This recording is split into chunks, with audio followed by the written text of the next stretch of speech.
नमस्कार दोस्तों, स्वागत है आप सभी के हिंदी महासागर में। आज हम पढ़ने वाले हैं वापसी कहानी को। यह कहानी एमपी वर्ग 2 चयन परीक्षा के सिलेबस में लगी हुई है। तो आज हम इस कहानी को डिटेल से पढ़ने वाले हैं। उससे पहले लेखक का परिचय देख लेते हैं। इस कहानी की लेखिका है उषा प्रियंवदा। इनका जन्म हुआ था 24 दिसंबर 1931 को इलाहाबाद में। इलाहाबाद विश्वविद्यालय से ही उन्होंने अंग्रेजी में स्नातकोत्तर की उपाधि जो है अर्जित की। स्नातकोत्तर मतलब पीजी की। इनके कुछ और प्रमुख रचनाएं हैं। कितना बड़ा झूठ, जिंदगी और गुलाब, फिर बसंत आया। उनके कहानी संग्रह, ये 3 कहानी संग्रह उनके ज़्यादा प्रसिद्ध हुए। कितना बड़ा झूठ, जिंदगी और गुलाब, फिर बसंत आया, ये तीनों उनके कहानी संग्रह हैं।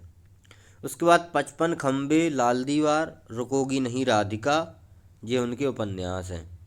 55 खंबे, लाल दीवार, रुकोगी नहीं राधिका, यह उनके प्रसिद्ध उपन्यास हैं। तो वापसी कहानी के अलावा जो उनकी अन्य रचनाएं हैं उन पर भी ध्यान देना है, क्योंकि जो लेखक की डिटेल से रचनाएं लगी हुई हैं तो उनके और जो अन्य रचनाएं हैं उनके बारे में भी पूछा जा सकता है। इसलिए उनकी जो अन्य प्रचलित रचनाएं हैं, प्रसिद्ध रचनाएं हैं, उनके बारे में भी जान लेना है।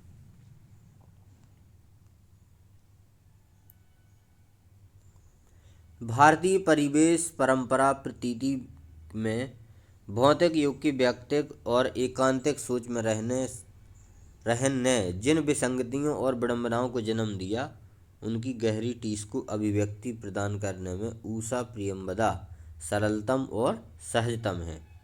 वे अंग्रेजी साहित्य में एमए हैं। अंग्रेजी साहित्य का अध्यापन भी उन्होंने किया। आधुनिक अमेरिकी साहित्य पर इंडियाना विश्वविद्यालय से शोध के उपरांत भी उन्होंने हिंदी से अनुराग बनाए रखा। मतलब उनकी जो पढ़ाई लिखाई है वो ज़्यादातर अंग्रेजी में हुई है। एमए भी उन्होंने अंग्रेजी साहित्य में ही किया है। लेकिन इन सब के बावजूद उनका जो हिंदी से प्रेम है वो बना रहा। वे विस्कॉन्सिन विश्वविद्यालय के हिंदी विभाग में विभाग अध्यक्ष रहीं। तो कौन से विश्वविद्यालय? विस्कॉन्सिन विश्वविद्यालय में हिंदी की विभाग अध्यक्ष रहीं। विदेश रहवास ने उनके स्वदेश चिंतन को तुलनात्मक बोध प्रदान किया। जब वो भारत के बाहर रहती रहीं तो उनके जो अपने भारत देश के जो बारे में चिंतन है तो उसमें तुलनात्मक बोध मतलब यहाँ के कल्चर की और वहाँ के कल्चर की तुलना करने का अवसर मिला। वे स्वदेश की संस्कृति, परिवार, कुटुंब और समाज के लय ताल में भली प्रकार रमती लगती हैं। आयातित सांस्कृतिक चिंतन और व्यक्ति की अस्मिता बोध ने मानव मूल्यों को किस तरह अनदेखी की है, यह उनकी कथा सृष्टियों की निजी पहचान है। अब इस जो कहानी है इसका केंद्रीय भाव देख लेते हैं। आधुनिक हिंदी कथा साहित्य में उषा प्रियंवदा अपनी सहज कथन शैली और यथार्थ के बेजोड़ अंकन में शीर्षस्थ कथाकार है, मतलब टॉप पर आती हैं। समकालीन जीवन की विसंगतियों और उनकी विशृंखलताओं का चित्रण उन्होंने अपनी कहानियों में न केवल सामाजिक स्तर पर किया बल्कि उनके भीतर सक्रिय मनोवैज्ञानिक सूत्रों को उन्होंने अपनी रचनात्मकता का हिस्सा बनाया है। प्रस्तुत कहानी में उषा प्रियंवदा जी एक निम्न मध्यवर्गीय गृहस्थी को आधार बनाकर अपने कथा तंतुओं को बुना है। गजाधर बाबू जो कि रेलवे में नौकरी पेशा हैं, जिन पर ये आधारित कहानी है वो है गजाधर बाबू जो कि रेलवे में नौकरी करते हैं। वे अपने घर से दूर अकेले रहकर नौकरी करते हैं। घर में पत्नी, 2 लड़के, एक बहू और विवाह योग्य एक लड़की है। मतलब 2 लड़के, एक बहू और एक लड़की, 2 3 4 और पत्नी 5, मतलब पूरा 6 लोगों का परिवार है। और गजाधर बाबू जो हैं रेलवे में नौकरी करते हैं। गजाधर बाबू सेवानिवृत्त होते हैं और अनेक आत्मीय उम्मीदों लेकर अपने घर वापस आते हैं। जिन आशाओं और आकांक्षाओं को लेकर वे घर आते हैं वे मृग मारीचिकाएं ही सिद्ध होती हैं, मतलब उनका भ्रम ही सिद्ध होता है।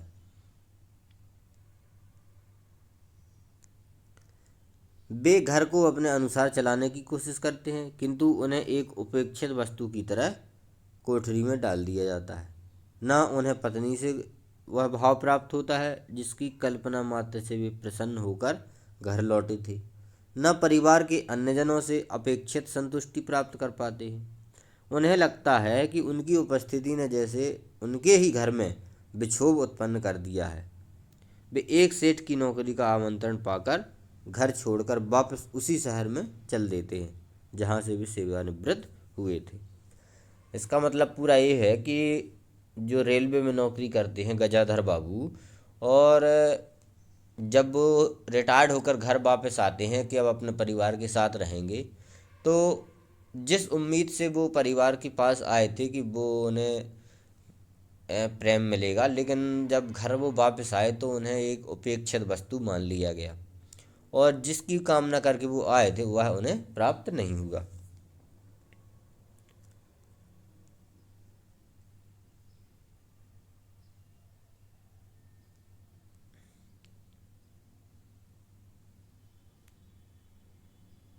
वापसी कहानी यहाँ से शुरू होती। गजाधर बाबू ने कमरे में जमा सामान पर एक नज़र दौड़ाई। उनके पास ओनली 3 चीज़ें थी, 2 बक्से, डोलची और बाल्टी। यह उनका इतना सामान था। उन्होंने पूछा, यह डिब्बा कैसा है? गणेशी से पूछा उन्होंने कि यह डिब्बा कैसा है? गणेशी बिस्तर बांधता हुआ कुछ गर्व, कुछ दुख, कुछ लज्जा से बोला, घरवाली ने कुछ बेसन के लड्डू रख दिए हैं, कहा बाबूजी को पसंद है। तो जो उस डब्बे में उन्होंने पूछा क्या है, तो जो गणेशी है उसने बताया कि घरवाली ने जो है कुछ बेसन के लड्डू रख दिए हैं, काहे के? बेसन के, और कहा है कि सेठ जी को, बाबूजी को पसंद है। अब कहाँ हम गरीब लोग आपकी कुछ खातिर कर पाएंगे। घर जाने की खुशी में भी गजाधर बाबू ने एक विषाद का अनुभव किया, जैसे एक परिचित स्नेह आदरमय सहज संसार से उनका नाता टूट रहा है। गणेशी ने कहा, कभी कभी हम लोगों की भी खबर लेते रहिएगा। गणेशी बिस्तर बांधता हुआ बोला, कभी कभी ज़रूरत हो तो लिखना गणेशी, इस अगहन तक बिटिया की शादी कर दूं। गणेशी ने अंगोछे के छोर से आंखें पोंछी, और आप लोग सहारा न देंगे तो कौन देगा? आप यहाँ रहते तो शादी में कुछ हौसला रहता।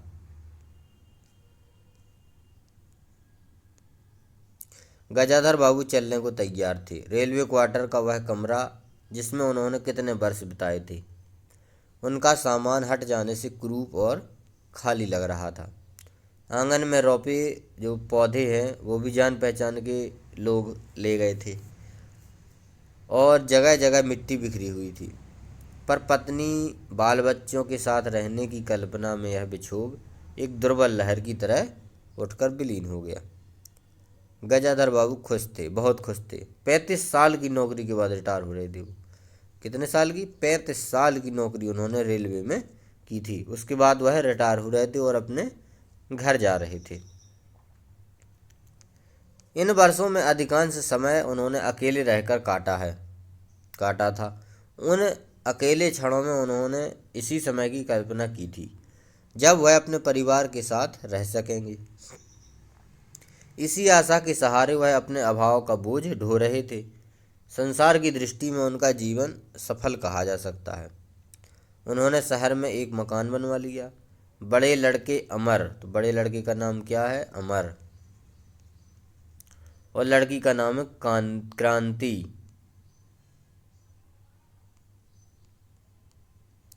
बड़े लड़की का नाम कांति हो गया और लड़के का नाम हो गया अमर, की शादियां कर दी थी और 2 बच्चे ऊंची कक्षाओं में पढ़ रहे थे। गजाधर बाबू नौकरी के कारण प्रायः छोटे स्टेशन पर रहे तथा उनके पत्नी और बच्चे शहर में रहे, जिससे पढ़ाई में बाधा ना हो। गजाधर बाबू स्वभाव से बहुत स्नेही व्यक्ति थे और स्नेह के आकांक्षी भी। मतलब दूसरे को स्नेह तो देते ही थे, लेकिन दूसरे से स्नेह की आकांक्षा भी रखते थे कि वो भी हमें वापसी में स्नेह देंगे। जब परिवार साथ था, ड्यूटी से लौटकर बच्चों से हंसते बोलते, पत्नी से कुछ मनोविनोद करते। उन सबके चले जाने से उनके जीवन में गहन सूनापन भर उठा। खाली क्षणों में उनसे घर में टिका न जाता। कभी प्रकृति के न होने पर भी उन्हें पत्नी की स्नेहपूर्ण बातें याद आती रहती। दोपहर में गर्मी होने पर भी जब 2 बजे तक आग जलाए रहती और उनके स्टेशन से वापस आने पर गरम गरम रोटियां सेंकती। मतलब वो पुराने दिनों को याद कर रहे हैं। उनके खा चुकने और मना करने पर भी थोड़ा सा कुछ और थाली में परोस देती और बड़े प्यार से आग्रह करती।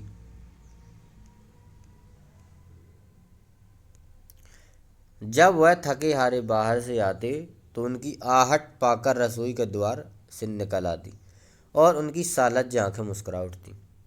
गजाधर बाबू को तब हर छोटी बात भी याद आती और वह उदास हो उठते। अब कितनों वर्षों बाद वह अवसर आया था जब वह फिर से उसी स्नेह और आदर के मध्य रहने जा रहे। अपनी पुरानी बातों को याद कर रहे हैं कि किस तरह से पत्नी जो है उन्हें जब खाना खिलाती थी, तो जब खाना खाने के बाद मना करने के बाद भी कि मेरा पेट भर गया, फिर भी थोड़ा कुछ और परोस देती थी और बड़े प्यार से आग्रह करती थी कि खा लीजिए। इन्हीं सभी बातों को याद करके जो है वो रिटायर होकर के फिर से घर वापस जा रहे हैं और उसी चीज़ों को याद कर रहे हैं कि वही सब चीज़ें दोबारा से होंगी। टोपी उतारकर गजाधर बाबू ने चारपाई पर रख दी, जूते खोलकर नीचे खिसका दिए। अंदर से रह रहकर कहकहाओं की आवाज़ें आ रही थीं। इतवार का दिन था। उनके सब बच्चे इकट्ठे होकर नाश्ता कर रहे थे। गजाधर बाबू के सूखे चेहरे पर स्निग्ध मुस्कान आ गई। उसी तरह मुस्कुराते हुए वे बिना खांसे अंदर चले गए। मतलब उन्होंने कुछ आवाज़ नहीं की और बच्चे नाश्ता कर रहे थे, वो सीधे अंदर प्रवेश कर गए। उन्होंने देखा कि नरेंद्र कमर पर हाथ रखे शायद गत रात्रि में फिल्म देखे गए नृत्य की नकल कर रहा है। तो जो नरेंद्र है वो रात को मूवी देखने गया होगा, तो उसकी जो है देखा जो उसी प्रकार की उसकी कॉपी नकल कर रहा था। और बसंती हंस हंस कर दोहरी हो रही थी। तो लड़की जो है उनकी बसंती है, यह भी हंस रही थी। अमर की बहू अपने तन बदन आंचल और घूंघट का कोई होश नहीं था। जो अमर की बहू थी, जिसकी बड़े लड़के की शादी हो गई थी अमर की, तो उसकी बहू को भी तन बदन और घूंघट ऊंघट का कोई होश नहीं था, क्योंकि ससुर जी रहते नहीं थे। वह उन्मुक्त रूप से हंस रही थी। गजाधर बाबू को देखते ही नरेंद्र धप्प से बैठ गया, चाय का प्याला उठाकर मुंह से लगा लिया। बहू को होश आया तो उसने झटपट माथा ढक लिया। केवल बसंती का शरीर रह रहकर हंसी दबाने के प्रयत्न में हिलता रहा।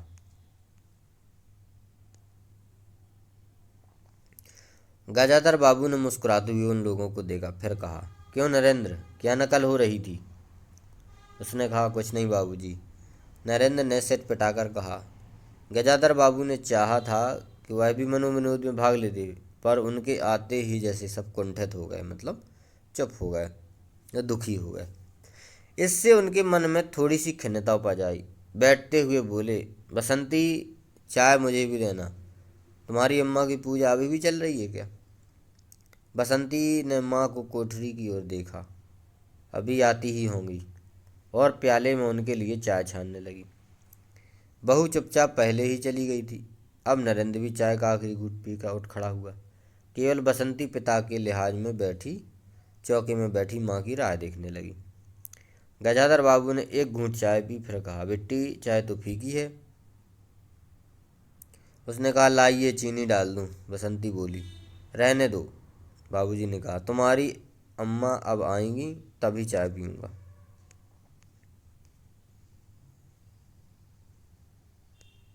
थोड़ी देर में उनकी पत्नी हाथ में अर्घ का लोटा लिए निकली, मतलब जो जल चढ़ाने के लिए लोटा होता है उसको अर्घ, और अशुद्ध स्तुति करते हुए तुलसी में डाल दिया। उन्हें देखते ही बसंती भी उठ गई। बस पत्नी ने आकर गजाधर बाबू को देखा और कहा, अरे आप अकेले बैठे हैं, ये सब कहाँ गए? गजाधर बाबू के मन में फांस सी करक उठी। अपने अपने काम में लग गए हैं, आखिर बच्चे ही हैं।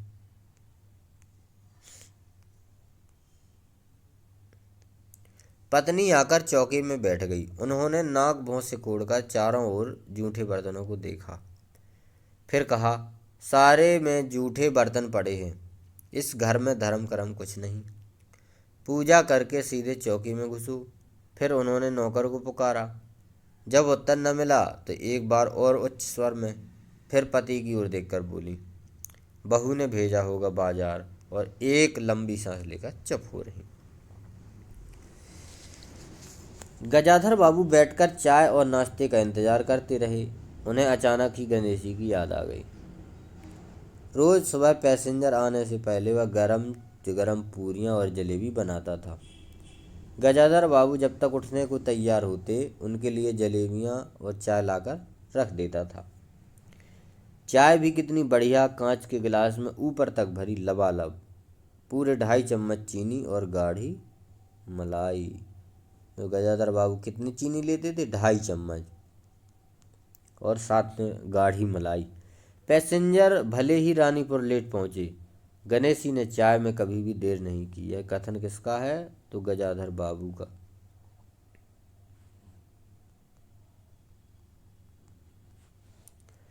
पैसेंजर भले ही लेट पहुंचे, गणेशी ने चाय पहुंचाने में कभी देर नहीं की। ये जो कथन है उनको ध्यान से सुनते जाना, क्योंकि डायरेक्ट पूछे जा सकते हैं कि यह किस कहानी का है या किसके द्वारा कहा गया कथन है। क्या मजाल कि कभी उससे कुछ कहना पड़े। पत्नी का शिकायत भरा स्वर सुन उनके विचारों में व्याघात पहुंचा। वह कह रही थीं कि सारा दिन इसी खिचखिच में निकल जाता है। इस गृहस्थी का धंधा पीटते पीटते उम्र बीत गई, कोई जरा भी हाथ नहीं बटाता। गजाधर बाबू ने कहा, बहू क्या करती है? उन्होंने कहा, बस पड़ी रहती है बसंती को, तो फिर कहो कॉलेज जाना है। गजाधर बाबू ने जोश में आकर बसंती को आवाज़ दी। बसंती भाभी के कमरे से निकली तो गजाधर बाबू ने कहा, बसंती, आज से शाम का खाना बनाने की जिम्मेदारी तुम पर है। सुबह का भोजन तुम्हारी भाभी बनाएगी। बसंती मुंह लटकाकर बोली, बाबूजी पढ़ना भी तो है होता है। तो सुबह का खाना भाभी को जिम्मेदारी मिली और शाम के खाने की जिम्मेदारी बसंती को मिली, जो कि उनकी बेटी थी। गजाधर बाबू ने प्यार से समझाया, तुम सुबह पढ़ लिया करो, तुम्हारी माँ बूढ़ी हुई, उनके शरीर में अब वह शक्ति नहीं बची है। तुम हो, तुम्हारी भाभी है, दोनों मिलकर काम में हाथ बटाना चाहिए।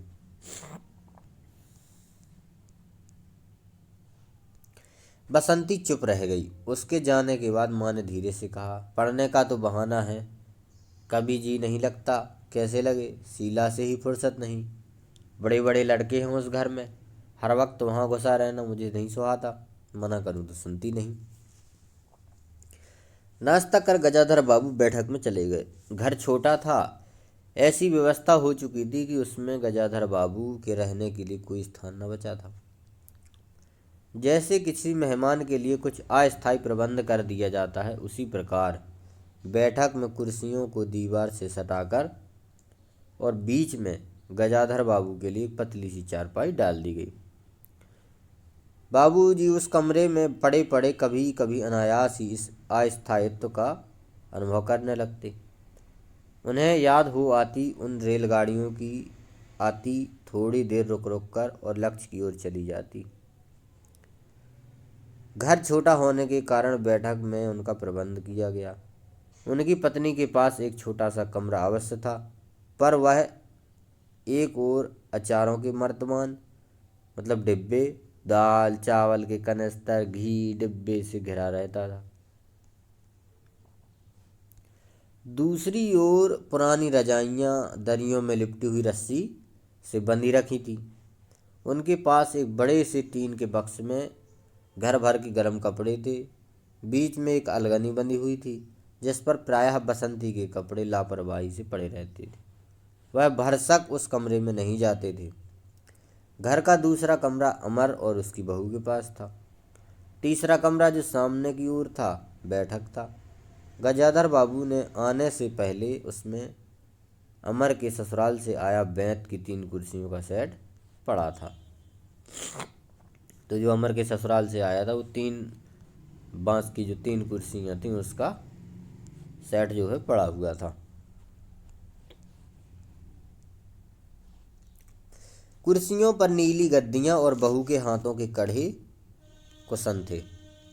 जब कभी उनकी पत्नी को कोई लंबी शिकायत करनी होती तो उनकी चटाई बैठक में डाल पड़ जाती थी।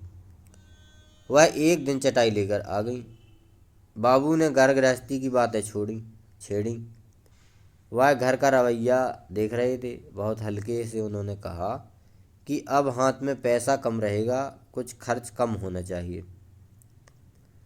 सभी खर्च तो वाजिब हैं, किसका पेट काटूं। यही जोड़ गांठ करते करते बूढ़ी हो गई, न मन का पहना न ओढ़ा। किसका कथन है?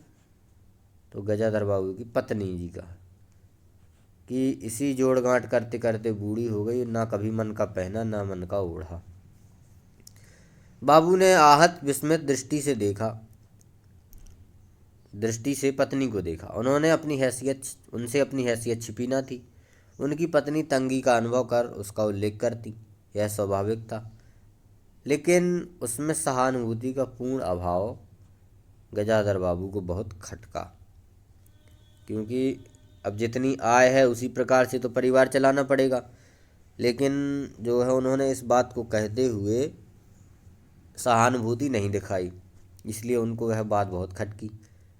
उनसे यदि राय बात की जाती कि प्रबंध हो तो कैसे, उन्हें चिंता कम संतोष अधिक होता, लेकिन उनसे तो केवल शिकायत ही की जाती थी, जैसे परिवार की सब परेशानियों की जिम्मेदारी वही लिए हों।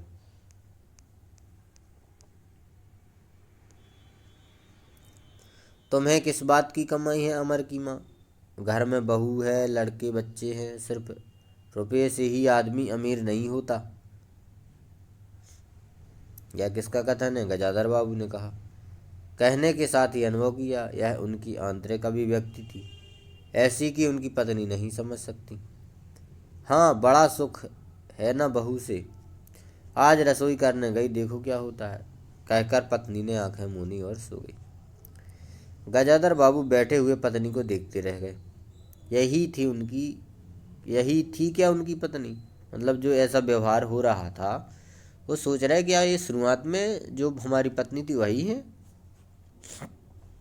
जिसके हाथों के कोमल स्पर्श, जिसकी मुस्कान की याद में उन्होंने संपूर्ण जीवन काट दिया था, उन्हें लगा कि वह लावण्यमयी युवती जीवन की राह में कहीं खो गई है, और उसकी जगह आज जो स्त्री है वह उनके मन और प्राणों के लिए नितांत अपरिचिता है। मतलब इसका परिचय उन्हें नहीं है, मतलब पहले से नहीं जानती है, कोई और ही है, ऐसा उनका व्यवहार हो गया है।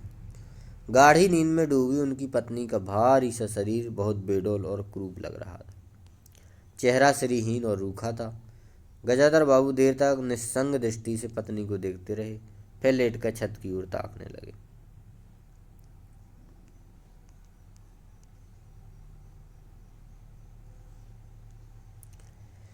अंदर कुछ गिरा और पत्नी हड़बड़ाकर उठ बैठी। लो, बिल्ली ने कुछ गिरा दिया शायद, और वह अंदर भागी। थोड़ी देर में लौट कर आई तो उनका मुंह फूला था। देखा, बहू को चौका खुला छुड़ाई थी। बिल्ली ने दाल की पतीली गिरा दी। सभी तो खाने को हैं, तरकारी और 4 पराठे बनाने में सारा डब्बा घी उड़ेल दिया। जरा सा दर्द नहीं है, कमाने वाला हार तोड़े और यहाँ चीज़ें टूटें। ये कथन किसका है? तो उनकी पत्नी का, कि कमाने वाला जो है हार तोड़े और यहाँ पर चीज़ें टूटें। मुझे मालूम था कि यह सब काम किसी के बस का नहीं। गजाधर बाबू को लगा कि पत्नी कुछ और बोलेंगी तो उनके कान झंझना उठेंगे। होंठ भींचकर और करवट लेकर उन्होंने पत्नी की ओर पीठ कर ली। रात का भोजन बसंती ने जानबूझकर ऐसा बनाया था कि कौर तक न निगला जा सके। गजाधर बाबू चुपचाप खाकर उठ गए, पर नरेंद्र थाली सरकाकर उठ खड़ा हुआ और बोला, मैं ऐसा खाना नहीं खा सकता। बसंती तुनक कर बोली, तो ना खाओ, कौन तुम्हारी खुशामद करता है? नरेंद्र चिल्लाया, तुमसे खाना बनाने को कहा किसने था? मतलब जो है उसने जानबूझकर ऐसा खाना बनाया कि पसंद ना आए। तो उस नरेंद्र ने पूछा, किसने कहा था तुमसे खाना बनाने को? तो उसने कहा, बाबूजी ने। नरेंद्र बोला, बाबूजी को यह बैठे बैठे यही सूझता है? बसंती को उठाकर माँ ने नरेंद्र को मनाया और अपने हाथ से कुछ बनाकर खिलाया। गजाधर बाबू बाद में पत्नी से कहा, इतनी बड़ी लड़की हो गई, उसे खाना बनाने तक का शऊर नहीं आया। अरे सब आता, सब कुछ है, करना नहीं चाहती, पत्नी ने उत्तर दिया। अगली शाम को माँ को रसोई में देख कपड़े बदलकर बसंती बाहर आई तो बैठक से गजाधर बाबू ने टोक दिया, कहाँ जा रही हो? उसने कहा, पड़ोस के घर शीला के यहाँ। बसंती ने गजाधर बाबू ने उन्हें रोक दिया, जरूरत नहीं, अंदर जाकर पढ़ो। बाबूजी ने कड़े स्वर में कहा। कुछ देर अनिश्चित खड़े रहकर बसंती अंदर चली गई। गजाधर बाबू शाम को टहलने जाते थे। लौट कर आए तो पत्नी ने कहा, क्या कह दिया बसंती से? शाम से मुंह लपेटे पड़ी है, खाना भी नहीं खाया। गजाधर बाबू खिन्न हो गए, मतलब दुखी हो गए। पत्नी की बात का उन्होंने उत्तर नहीं दिया। उन्होंने मन में ही निश्चय कर लिया कि बसंती की शादी जल्द कर देनी है। उस दिन के बाद बसंती पिता से बची बची रहने लगी। जाना होता तो पिछवाड़े दरवाजे से जाती। गजाधर बाबू ने एक बार पत्नी से पूछा तो उत्तर मिला, रूठी हुई है। गजाधर बाबू को और रोष हुआ, लड़की के इतने मिजाज। जाने को रोक दिया तो पिता से बोलेगी नहीं। फिर उनकी पत्नी ने ही सूचना दी कि अमर अलग रहने की सोच रहा है। गजाधर बाबू ने चकित होकर पूछा, क्यों? पत्नी ने साफ साफ उत्तर नहीं दिया। अमर और उसकी बहू की शिकायतें बहुत थीं। उनका कहना था कि गजाधर बाबू हमेशा बैठक में ही पड़े रहते हैं और कोई आने जाने वाला हो तो कहीं बिठाने की जगह ही नहीं है। अमर को अब वह भी छोटा सा समझते हैं अमर को अब भी वह छोटा सा समझते हैं और मौके बेमौके टोक देते हैं। बहू को काम करना पड़ता था और सास जब तक फूहड़पन पर ताने देती रहती थी। हमारे आने से पहले कभी ऐसी बात हुई थी? गजाधर बाबू ने पूछा। पत्नी ने सिर हिलाकर जताया कि नहीं। अमर पहले घर का मालिक बन के रहता था, बहू को कोई रोक टोक न थी। अमर के दोस्तों का प्रायः यहीं अड्डा जमता था। अंदर से नाश्ता चाय तैयार होकर आता रहता था। बसंती को भी वही अच्छा लगता था। गजाधर बाबू ने धीरे स्वर से कहा, अमर से कहो जल्दबाजी की कोई जरूरत नहीं है। अगले दिन सुबह वह घूमकर लौटी तो उन्होंने पाया कि बैठक में उनकी चारपाई नहीं है। अंदर जाकर पूछने वाले ही थे कि उनकी दृष्टि रसोई के अंदर बैठी पत्नी पर पड़ी। उन्होंने यह कहने को मुंह खोला कि बहू कहाँ है, पर कुछ याद कर चुप हो गए। पत्नी की कोठरी में झांका तो अचार रजाइयों और कनस्तरों के मध्य अपनी चारपाई लगी पाई। गजाधर बाबू ने कोट उतारा और कहीं टांगने की दीवार पर नजर दौड़ाई। फिर उसे मोड़कर अलगनी के कुछ कपड़े खिसकाकर किनारे पर टांग दिया। कुछ खाए बिना ही अपनी चारपाई पर लेट गए। कुछ भी हो, मन आखिरकार बूढ़ा ही था। सुबह शाम कुछ देर टहलने अवश्य जाते, पर आते आते थक जाते थे। गजाधर बाबू को अपना बड़ा सा खुला हुआ क्वार्टर याद आ गया। एक घर का ये सब माहौल देखने के बाद उन्हें अपना जो रेलवे का क्वार्टर मिला था, जहाँ भी नौकरी करते थे, उसकी याद आ गई। निश्चिंत जीवन, सुबह पैसेंजर ट्रेन आने पर स्टेशन की चहल पहल, चिर परिचित चेहरे और पटरी पर रेल के पहियों की खट खट, यही उनके लिए मधुर संगीत था। तो पटरी पर रेल की जो खट खट की आवाज़ आती थी, यही उनका क्या था? मधुर संगीत था। किसके लिए? गजाधर बाबू के लिए। तूफान और डाक गाड़ी के इंजनों की चिघाड़ उनकी अकेली रातों की साथी थी। तो तूफान और डाक गाड़ी के जो इंजनों की चिघाड़ होती थी, वह उनके अकेले की क्या थी? साथी। सेठ रामजी मल के मिल के कुछ लोग कभी कभी पास आ बैठते थे। यही उनका दायरा था, यही उनके साथी। तो जो सेठ राम जी मल थे, उनके वहाँ पर जो कुछ लोग थे वो भी कभी कभी उनके पास बैठने के लिए आ जाया करते थे। वह जीवन में अब उन्हें खोई हुई निधि सा प्रतीत हुआ।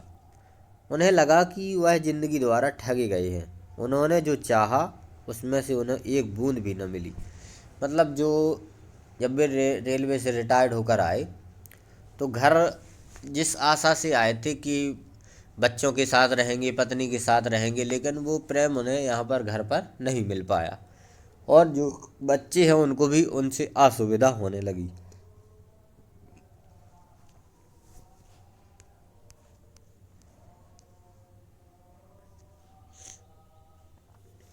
लेटे हुए वह घर के अंदर से आते विविध स्वरों को सुनते रहे। मतलब जो घर के अंदर से अलग अलग प्रकार की आवाज़ें आ रही थी वह उनको सुनते रहे। बहू और सास की छोटी सी झड़प, बाल्टी पर खुले नल की आवाज़, रसोई के बर्तनों की खटपट और उसी में गौरैये का वार्तालाप। तो ये सब चीज़ें वो जो है सुनते रहे। बहू और सास की छोटी सी झड़प, बाल्टी पर खुले नल की आवाज़, रसोई के बर्तनों की खटपट और उसी में गौरैया का वार्तालाप। उन्होंने अचानक ही निश्चय कर लिया कि अब घर की किसी बात में दखल ना देंगे। यदि गृह स्वामी के लिए पूरे घर में एक चारपाई की जगह यही है तो यही सही, वे यहीं पड़े रहेंगे। अगर कहीं और डाल दी गई तो वहाँ चले जाएंगे। यदि बच्चों के जीवन में उनके लिए कहीं स्थान नहीं तो अपने ही घर में परदेसी की तरह पड़े रहेंगे। और उस दिन के बाद सचमुच गदाधर बाबू ने कुछ नहीं बोले। नरेंद्र मांगने आया तो बिना कारण पूछे उसे रुपए दे दिए। बसंती काफ़ी अंधेरा हो जाने के बाद भी पड़ोस में रही तो भी उन्होंने कुछ नहीं कहा। उन्हें सबसे बड़ा गम यह था कि उनकी पत्नी ने भी उनमें कुछ परिवर्तन लक्ष्य नहीं किया। मन ही मन कितना बड़ा भार ढो रही है, इससे वह अनजान ही बनी रही।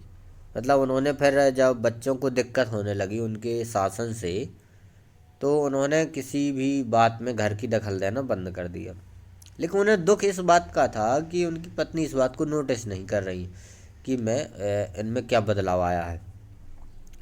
बल्कि उन्हें पति के घर के मामले में हस्तक्षेप न करने के कारण शांति ही थी। कभी कभी कह उठती, ठीक ही है, आप बीच में ना पड़ा कीजिए, बच्चे बड़े हो गए हैं, हमारा जो कर्तव्य था कर रहे हैं, पढ़ा रहे हैं, शादी कर देंगी। गजाधर बाबू ने आहत दृष्टि से देखा, मतलब दुखी दृष्टि से देखा। उन्होंने अनुभव किया कि वह पत्नी व बच्चों के लिए केवल धनोपार्जन के निमित्त मात्र हैं। मतलब उन्हें लगा कि अपने बच्चों के लिए जो पैसे कमा कर लाए वही एक कारण बस बन करके रह गए हैं। जिस व्यक्ति के अस्तित्व से पत्नी मांग में सिंदूर डालने की अधिकारी है, समाज में उसकी प्रतिष्ठा है, उसके सामने वह 2 वक्त भोजन की थाली रख देने से सारे कर्तव्यों से छुट्टी पा जाती है। वह घी और चीनी के डिब्बों में इतनी रमी हुई है कि अब वह उसकी संपूर्ण दुनिया बन गई है। गजाधर बाबू उसके जीवन के केंद्र नहीं हो सकते। उनका तो अब बेटी की शादी के लिए भी उत्साह बुझ गया। किसी बात में हस्तक्षेप न करने के निश्चय के बाद ही उनका अस्तित्व उस वातावरण का एक भाग न बन सका। उनकी उपस्थिति उस घर में ऐसी असंगत लगने लगी थी जैसे सजी हुई बैठक में उनकी चारपाई। तो उनकी जो स्थिति है उस परिवार में ऐसे हो गई जैसे किसी कमरे में सजाया गया है तो उसमें एक चारपाई रखी हो, उस प्रकार से वो हो गए थे। उनकी सारी खुशी एक गहरी उदासीनता में डूब गई। इतने सब निश्चयों के बाद भी गजाधर बाबू एक दिन बीच में दखल दे बैठे। पत्नी स्वभाव अनुसार नौकर की शिकायत कर रही थी, कितना लापरवाह है, बाजार की हर चीज़ में पैसा बनाता है, खाने बैठता है तो खाता ही चला जाता है। गजाधर बाबू को बराबर यह महसूस हो रहा था कि उनके घर का रहन सहन खर्च उनकी हैसियत से कहीं ज़्यादा है। पत्नी की बात सुनकर लगा कि नौकर का खर्च बिल्कुल बेकार है, छोटा मोटा काम है, घर में 3 मर्द हैं, कोई ना कोई कर ही देगा। उन्होंने उसी दिन नौकर का हिसाब कर दिया। अमर दफ्तर से आया तो नौकर को पुकारने लगा। अमर की बहू बोली, बाबूजी ने नौकर छुड़ा दिया। क्यों? कहते हैं बहुत खर्च है।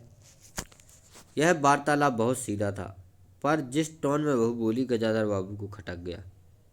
उस दिन जी भारी होने के कारण गजाधर बाबू टहलने नहीं गए थे। आलस में उठकर बत्ती भी नहीं जलाई।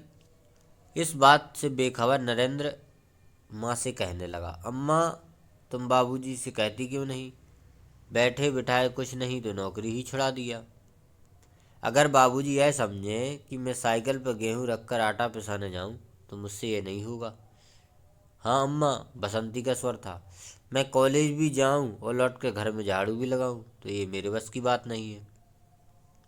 मतलब सभी सदस्यों ने विरोध करना शुरू कर दिया कि नौकर को क्यों भगाया। बूढ़े आदमी है, अमर भुनभुनाया, चुपचाप पड़े रहे, हर चीज में दखल क्यों देते हैं? पत्नी ने बड़े व्यंग से कहा, और कुछ नहीं सूझा तो तुम्हारी बहू ने ही चौके में भेज दिया। वह गई तो 15 दिन का राशन 5 दिन में बनाकर रख दिया। बहू कुछ कहे इससे पहले वह चौके में घुस गई। कुछ देर में वह अपनी कोठरी में आई और बिजली जलाई तो गजाधर बाबू लेटे देख बड़ी सिटपिटाई। गजाधर बाबू की मुख मुद्रा से वह उनके भावों का अनुमान ना लगा सकी। वह चुप आंखें बंद किए लेटे रहे। गजाधर बाबू चिट्ठी हाथ में लिए अंदर आए और पत्नी को पुकारा। वह भीगे हाथ लिए निकली और आंचल से पहुंचती हुई पास आ खड़ी हुई। गजाधर बाबू ने बिना किसी भूमिका के कहा, मुझे सेठ रामजी मल की चीनी मिल में नौकरी मिल गई है। खाली बैठे रहने से तो 2-4 पैसे घर में आए वही अच्छा है। गजाधर बाबू का कथन है, उन्होंने तो पहले ही कहा था, मैंने ही मना कर दिया। फिर कुछ रुककर जैसे बुझी हुई आग में एक चिंगारी चमक उठे, उन्होंने धीमे स्वर में कहा, मैंने सोचा था कि बरसों तुम सबसे अलग रहने के बाद अवकाश पाकर परिवार के साथ रहूँगा। खैर परसों जाना है, तुम भी चलोगी? मैं? पत्नी शक पकाकर कहा, मैं चलूँगी तो यहाँ क्या होगा? इतनी बड़ी गृहस्थी, फिर सयानी लड़की।